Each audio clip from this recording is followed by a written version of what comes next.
सभी स्वागत है आपका हमारे YouTube चैनल में। स्वागत है आपका हमारे YouTube चैनल में। बच्चों, आपको पता होगा कि आज हम 10th क्लास का 10वां चैप्टर शुरू करने जा रहे हैं। 10वें चैप्टर का नाम है हमारा व्रत। ठीक है, तो आइए आज हम अपने नए चैप्टर का आगाज करते हैं और शुरू करते हैं आज की क्लास। देखिए, हमारा चैप्टर नंबर 10.1 प्रश्नावली में हम पढ़ेंगे व्रत। ठीक है, सबसे पहले व्रत के बारे में थोड़ी बहुत जानकारी हम ले लेते हैं, जो कि क्या क्या जानकारी हो सकती है। ठीक है, तो आइए शुरू करते हैं। इसका बेसिक पढ़ लेते हैं पहले। ठीक है, तो बेसिक में हम क्या पढ़ेंगे बच्चों, ये देखिए, ये हमारा आ गया क्या, व्रत। ये व्रत आ गया, इसका केंद्र हमारा ओ मान लेते हैं। ठीक है, ये हमारा केंद्र आ गया, ये हमारा आ गया ओ। अब आप ये देखिए, ये जो गोल गोल चक्र है, ठीक है, ये जो गोल गोल चक्र है, इसको हम बोलते हैं परिधि। क्या बोलते हैं हम? इसको हम बोलते हैं बच्चों परिधि। इस केंद्र से अगर हम परिधि तक एक लाइन खींच दें, इस केंद्र से अगर हम परिधि तक एक लाइन खींच दें, तो ये कहलाती है बच्चों क्या, त्रिज्या। ठीक है बच्चों, सेम ऐसे ही ये वृत्त बना दिया हमने दोबारा से। ये केंद्र है और केंद्र से हमने परिधि को मिला दिया। अब केंद्र से एक परिधि के एक सिरे से दूसरे सिरे तक मिला देना, यानी कि यहां से अगर हम यहां तक मिला दें तो टोटल हमारे ये क्या कहलाएगा, व्यास। ये पूरा बिंदु ए से बिंदु बी तक अगर हम लेके जाएंगे तो ये व्यास कहलाएगा। बच्चों, आपको पता होगा त्रिज्या को हम आर से डिनोट करते हैं, व्यास को हम डी से डिनोट करते हैं। ठीक है, आगे देखिए, आगे हम क्या बोलेंगे, आगे हम बताएंगे आपको क्या, एक वृत्त पर, एक वृत्त पर, ये वृत्त है हमारा, इस वृत्त पर कितने बिंदु हो सकते हैं। क्वेश्चन आता है विकल्प में, कितने बिंदु होंगे बताओ इसमें, बताइए बच्चों कितने हो सकते हैं, और एक वृत्त पर कितनी त्रिज्याएं हो सकती हैं, बताइए बच्चों जल्दी से। देखिए, ये हमारा केंद्र है और इस वृत्त पर अनेक बिंदु हो सकते हैं। देखिए यहां सब में क्या होंगे, ये बिंदु होंगे, क्या होंगे, बिंदु।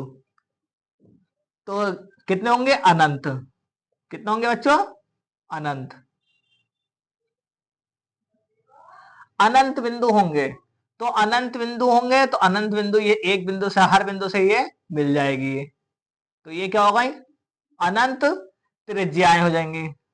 त्रिज्याएं भी कितनी होंगी, अनंत।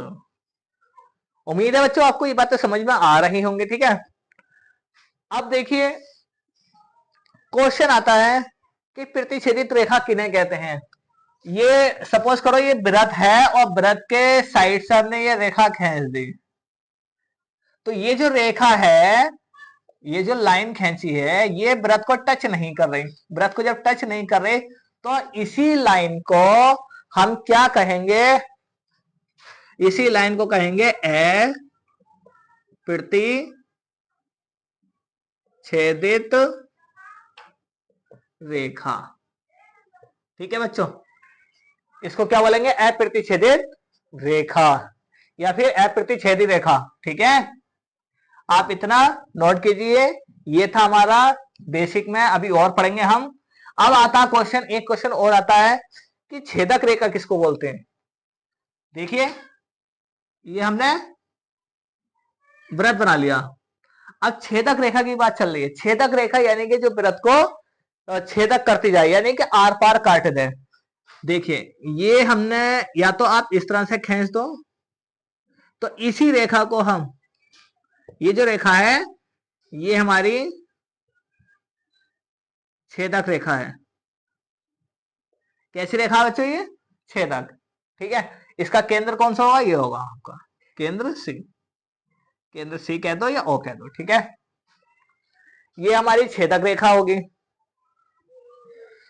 आगे देखिए, नोट कीजिए जिसको ये नोट करना है। आगे बढ़ते हैं फिर हम, चलिए यहीं दिखा देते हैं। स्पर्श रेखा किसको बोलेंगे, वृत्त को ये टच करते हुए जाए। देखिए ये टच कर दिया वृत्त को यहां पर, तो ये आ गई आपकी रेखा। ये कौन सी रेखा होगी? स्पर्श रेखा। ठीक है, और ये जिस बिंदु पर टच कर रहा है ये क्या कहलाएगा आपका? स्पर्श बिंदु। ठीक है, चलिए बच्चों आप लोग नोट कीजिए। उम्मीद है आप लोगों ने ये सारी बातें समझ ली होंगी। दोबारा देखिए, ये स्पर्श रेखा जो वृत्त को टच करते हुए जा रही है, एक बिंदु पर टच करेगी। कितने बिंदु पर टच करेगी? एक बिंदु पर, तो ये स्पर्श बिंदु कहलाएगा। और ये जो लाइन है ये स्पर्श रेखा है। अगर वृत्त के अंदर से होकर जाए तो ये छेदक रेखा है, और केंद्र से होकर जाए और एक सिरे से दूसरे सिरे मिल जाए, ठीक है, तो ये व्यास कहलाएगा। और आधा मतलब केंद्र से परिधि तक जाए तो ये हमारी त्रिज्या कहलाएगी। त्रिज्या को R से डिनोट करते हैं, व्यास को D से डिनोट करते हैं। और अगर कोई लाइन वृत्त के पैरेलल खींच दी जाए और वो वृत्त को टच नहीं करे तो वो अप्रतिच्छेदी रेखा कहलाएगी। ठीक है, एक वृत्त पर अनंत बिंदु होते हैं और एक वृत्त पर अनंत त्रिज्याएं होती हैं। ठीक है, तो इसी हिसाब से एक वृत्त पर अनंत, नोट पॉइंट में लिख सकते हो आप, एक वृत्त पर अनंत क्या होती है? हमारी स्पर्श रेखाएं हो सकती हैं। ठीक है, चलिए आप लोग नोट कीजिए, इसके बाद हम आगे बढ़ते हैं। देखिए आगे,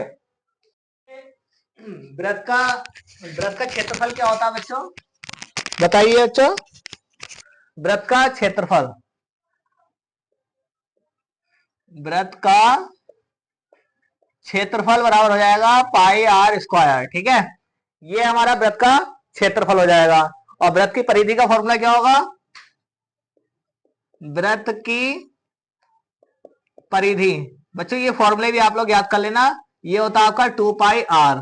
ठीक है, ये आपकी वृत्त की परिधि हो जाएगी। अब व्यास बराबर फॉर्मूला क्या होता है आपका?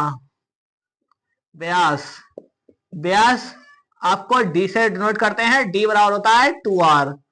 और अगर हमें त्रिज्या निकालनी हो तो त्रिज्या कैसे निकालेंगे? त्रिज्या R बराबर हो जाएगा D/2। ठीक है, ये आप लोग फॉर्मूलों को याद रखना। ठीक है, ये हमारे फॉर्मूले हो गए। इसमें पाई आया है, पाई की वैल्यू होती है 3.14 और 180 भी होती है। ठीक है बच्चों, 180 नहीं मतलब, ठीक है ये ले लो 22/7, ये सही है आपका। ये भी हम लेते हैं कहीं कहीं पर। आगे देखिए, आगे अब हम क्या करेंगे? मैंने आपको जीवा बता दिया। जीवा क्या होती है? जीवा देखिए, एक वृत्त है और यहां से एक पॉइंट से दूसरे पॉइंट तक परिधि तक जाए, यानी कि ए और बी केंद्र से होकर नहीं जाए, तो ये हमारी क्या कहलाएगी? ये जीवा कहलाएगी। ठीक है बच्चों, चलिए आगे देखते हैं। तो आप लोग इसको नोट कीजिए, उसके बाद हम बढ़ते हैं आगे। इसका एक फॉर्मूला और होता है बच्चों, वो होता है हमारा पाई बराबर परिधि, परिधि अपॉन व्यास। ठीक है, परिधि अपॉन व्यास। ये बच्चों आप लोगों को फॉर्मूले याद होने चाहिए। ठीक है, चाहे ये 12th वाले छात्र देख रहे हो या 10th वाले देख रहे हो या चाहे 9th वाले देख रहे हो, ये 9th में भी है बच्चों। ठीक है, आप लोग इसको याद कर लें। चलिए अब हम शुरुआत करते हैं अपने क्वेश्चन नंबर 1 की। क्वेश्चन नंबर 1 की शुरुआत करने से पहले मैं आपको पिरमे नंबर 10.1 समझा देता हूं। देखिए 10.1 पिरमे क्या कह रही है। तो पिरमे नंबर 10.1 है, वृत्त के किसी बिंदु पर स्पर्श रेखा। देखिए यहां पर बोला है वृत्त, तो ये वृत्त बना लेते हैं। ठीक है, ये वृत्त बन गया। स्पर्श रेखा, किसी बिंदु पर एक स्पर्श रेखा, मान लीजिए ये आपका एक कोई बिंदु है और ये जा रही है आपकी स्पर्श रेखा। ठीक है, ये हम खेल देते हैं। ठीक है, ये आ गई आपकी रेखा, बिंदु आ गया आपका। बिंदु से जाने वाली रेखा पर त्रिज्या का लंब होता है। ठीक है, तो ध्यान दीजिए एक वृत्त है, किसी बिंदु पर स्पर्श रेखा आ गई, ये बिंदु आ गया, इस पर स्पर्श रेखा, बिंदु से जाने वाली त्रिज्या, तो इसका केंद्र होगा हमारा ये, और इस केंद्र से इस बिंदु को मिला दिया हमने, त्रिज्या पर लंब होता, लंब होगा बच्चे 90 डिग्री, ये भी 90 डिग्री होगा और इधर वाला भी 90 डिग्री होगा, ठीक है। तो ये लंब है, तो बस आपको इसी प्रमेय का यूज करना है आगे, और इसी प्रमेय का यूज करते हुए आपको आगे के सवाल सॉल्व करने हैं, ठीक है। तो चलिए देखते हैं हम अपना आगे का सवाल। हाँ बच्चों, एक खास बात और, ये स्पर्श रेखा और वृत्त दोनों को टच कर रही है लाइन, तो इस बिंदु को हम क्या बोलेंगे, ये बिंदु हमारा स्पर्श बिंदु कहलाएगा, और ये क्या कहलाएगा हमारा, उभयनिष्ठ, उभयनिष्ठ बिंदु, ठीक है। ये बिंदु कौन सा होगा, उभयनिष्ठ बिंदु होगा, ठीक है बच्चों। चलिए आप लोग नोट कीजिए, इस प्रमेय का अगर आप लोगों को प्रूफ चाहिए तो आप लोग हमें कमेंट्स में बता सकते हैं, ठीक है। 10 चैप्टर जब पूरा समाप्त हो जाएगा तब मैं आपको प्रमेय दोनों करा दूंगा, 2 प्रमेय बच्चों 10 चैप्टर में, ठीक है। चलिए आगे बढ़ते हैं बच्चों, ये है हमारी 10.1 प्रश्नावली के सवाल नंबर 2, पहला और दूसरा, ठीक है। क्वेश्चन पहला कहता है एक वृत्त की कितनी स्पर्श रेखाएं हो सकती हैं। अभी अभी मैंने आपको ये बात बताई थी और आप लोग शायद भूल गए होंगे, दोबारा देखिए। ये वृत्त है, ये इसका केंद्र है, ठीक है। केंद्र सी नाम दे दो या ओ नाम दे दो, कुछ भी दे दो, ठीक है। इसकी स्पर्श रेखाएं देखिए, ये इस पर कितने बिंदु होते हैं, अनंत बिंदु होते हैं, और स्पर्श रेखा कितने बिंदु को टच करती है, सिर्फ एक ही बिंदु को टच करती है, ठीक है। तो कितनी हो सकती है, ये देखिए यहाँ पे भी आ जाएगा आपका, ठीक है। ये देखिए, तो क्या हो जाएंगे, ये अनंत स्पर्श रेखाएं हो जाएंगे, क्या हो जाएंगे बच्चों, अनंत स्पर्श रेखाएं, कितनी हो जाएंगी, अनंत। तो पहले वाले का आंसर क्या हो जाएगा आपका, अनंत, आंसर हो जाएगा अनंत, ठीक है। तो ये आपका आंसर हो गया। चलिए दूसरा क्वेश्चन देखते हैं। दूसरा क्वेश्चन कह रहा है आपका कि रिक्त स्थानों की पूर्ति कीजिए। नंबर 1 है आपका, किसी वृत्त की स्पर्श रेखा, किसी वृत्त की स्पर्श रेखा उसे उसे कहां काटती है, कितने बिंदु पर काटती है। ये वृत्त है, ये इसकी स्पर्श रेखा हो गई, ठीक है। तो ये जो बिंदु है, ये कितने बिंदु पर मिल रही है, एक, इसका आंसर क्या हो जाएगा, एक, ठीक है। यह मैं आपको यहां दिखा देता हूं, इसका आंसर हो जाएगा एक, तो ये आपका आंसर हो गया, ठीक है। आगे देखिए, वृत्त को दो बिंदुओं पर प्रतिच्छेद करने वाली रेखा को क्या कहते हैं, वृत्त को दो बिंदुओं पर प्रतिच्छेद करने वाली रेखा को क्या कहते हैं। ये वृत्त है और ये आ गए जी, ठीक है, ठीक है। एक बिंदु ये है और एक बिंदु ये, दो बिंदुओं पर प्रतिच्छेद कर दिया। दो बिंदुओं पर प्रतिच्छेद करने वाले को क्या कहते हैं, दो बिंदुओं पर प्रतिच्छेद करने वाले को बोलते हैं छेदक रेखा। क्या बोलते हैं बच्चों, छेदक रेखा, ठीक है। आगे देखिए नंबर 3, एक वृत्त की समांतर स्पर्श रेखाएं हो सकती हैं, एक वृत्त की डैश, एक वृत्त की डैश समांतर स्पर्श रेखाएं हो सकती हैं। देखिए ये वृत्त बना दिया, एक रेखा एक खींच दी, एक रेखा एक खींच दी। एक वृत्त की कितनी रेखाएं हो सकती हैं, एक, दो। तो आंसर क्या हो जाएगा आपका, इसका आंसर हो जाएगा जी आपका दो, ओनली दो ही रेखाएं हो सकती हैं समांतर, ठीक है। चलिए आगे देखते हैं, वृत्त तथा उसकी स्पर्श रेखा के उभयनिष्ठ बिंदु को कहते हैं। अभी अभी बताया था, ये वृत्त आ गया और ये स्पर्श रेखा आ गई। तो ये जो बिंदु है, ये स्पर्श रेखा और वृत्त के बीच जो स्पर्श रेखा का बिंदु है, बिंदु P नाम दे दो चलो, और इस बिंदु को हम कहते हैं उभयनिष्ठ। क्या बोलते हैं, उभयनिष्ठ बिंदु, ठीक है बच्चों। इसको क्या बोलते हैं हम, उभयनिष्ठ बिंदु। और क्वेश्चन ने सिर्फ इतना पूछा है, वृत्त तथा उसकी स्पर्श रेखा के उभयनिष्ठ, उभयनिष्ठ ही है ये बिंदु को क्या कहते हैं, तो क्या कहते हैं इसको, स्पर्श बिंदु, स्पर्श बिंदु, ठीक है बच्चों। ये आपका क्वेश्चन नंबर 2 पूरी तरह से कंप्लीट हुआ। चलिए बढ़ते हैं क्वेश्चन नंबर 3 की ओर। तो ये है हमारा क्वेश्चन नंबर 3। क्वेश्चन नंबर 3 कह रहा है 5 सेंटीमीटर त्रिज्या वाले एक वृत्त के बिंदु P पर स्पर्श रेखा PQ केंद्र और से जाने वाली एक रेखा से बिंदु Q पर इस प्रकार मिलती है कि OQ बराबर 12 सेंटीमीटर PQ की लंबाई है। ठीक है, ये बताना PQ की लंबाई है। तो सबसे पहले इसने बोला 5 सेंटीमीटर की त्रिज्या वाला एक वृत्त। ठीक है, तो ये हमने क्या बना दिया जी, वृत्त, और ये बना दीजिए हमने एक त्रिज्या। ठीक है, इसकी लंबाई कितनी है, 5 सेंटीमीटर। आगे देखिए बिंदु P, ये आ गया जी बिंदु P, बिंदु P आ गया। ठीक है, और ये आ गया हमारा O। अब बिंदु P पर एक स्पर्श रेखा है, ये आ गई जी हमारी स्पर्श रेखा। ठीक है, ये हमारी क्या आ गई, स्पर्श रेखा। चलो इसको ए बी नाम दे देते हैं।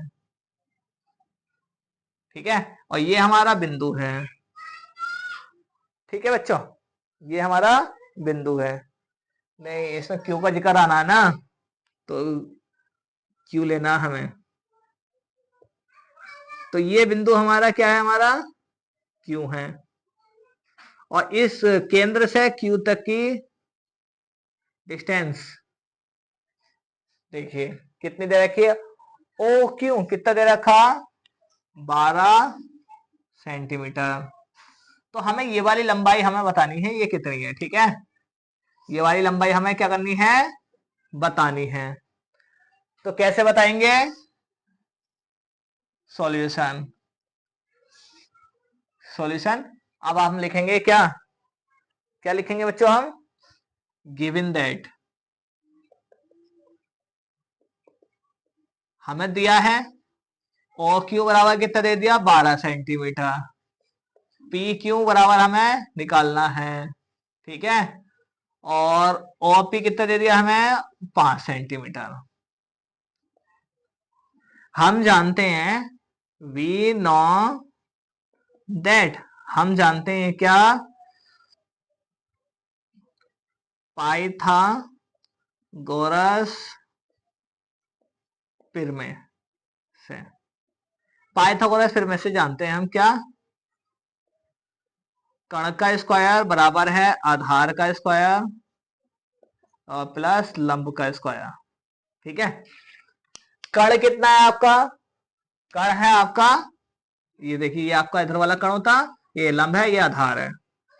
कण 12 है, 12 का स्क्वायर बराबर आधार पी क्यू का स्क्वायर प्लस लंब, लंब है हमारा 5 का स्क्वायर।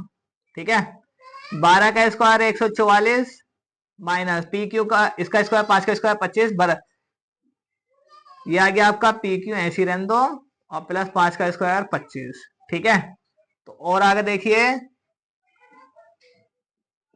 पी क्यू ऐसी रहेगा, पी क्यू का स्क्वायर बराबर 144, ये 25 प्लस का बराबर किस पार आएगा, माइनस का हो जाएगा,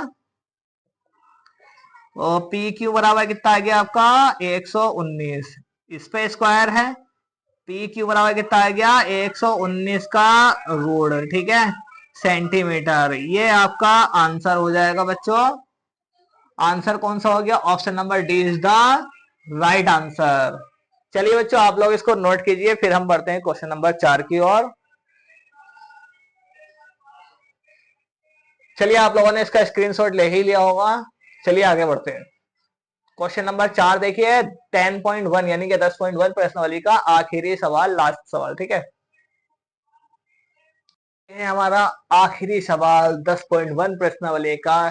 आज हमने पहली पूरी की पूरी, आज हमने पहली बार पूरी की पूरी प्रश्नावली एक ही वीडियो में कंप्लीट की है। ठीक है, तो देखिए क्या कह रहा है, एक वृत्त खींचिए। ठीक है जी, हम जैसे जैसे बोलते जाएगा वैसे करते जाएंगे। एक वृत्त हमने खींच दिया, अरे भाई ये तो बहुत बुरा हो गया।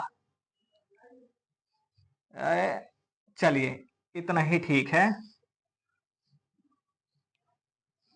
ठीक है, और एक दी गई रेखा के समांतर दो ऐसी रेखाएं खींचिए। ठीक है, तो सबसे पहले आप ये देखिए, ये आपका केंद्र है, केंद्र से ये आपकी एक रेखा दे दी गई है, ठीक है। अब दो ऐसी रेखा खींचिए कि उनमें से एक स्पर्श करती हो, ये स्पर्श करते हुए रेखा कह देते हैं जी।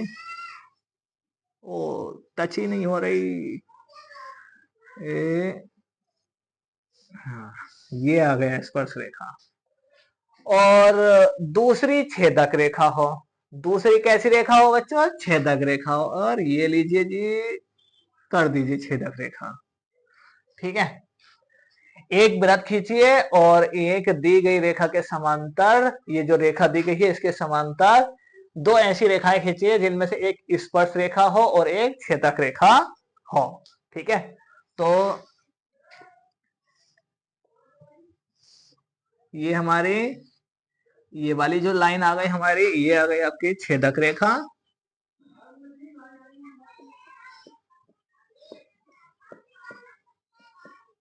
ये आ गई आपकी दी गई रेखा, और ये आ गई जी आपकी स्पर्श रेखा। बस क्वेश्चन ने सिर्फ इतना ही बोला था और हमने ये पूरी तरह से सॉल्व कर दिया। ये आपका आंसर हो जाएगा बच्चों। और आज हमारी पूरी की पूरी प्रश्नावली 10.1 पूरी तरह से समाप्त होती है। चलिए बच्चों, उम्मीद है आप लोगों को समझ में आया होगा। आज के लिए इतना ही, मिलते हैं हम अपनी नई वीडियो के साथ में, नए एक्सरसाइज के साथ में। तब तक के लिए best of luck for everyone, thank you.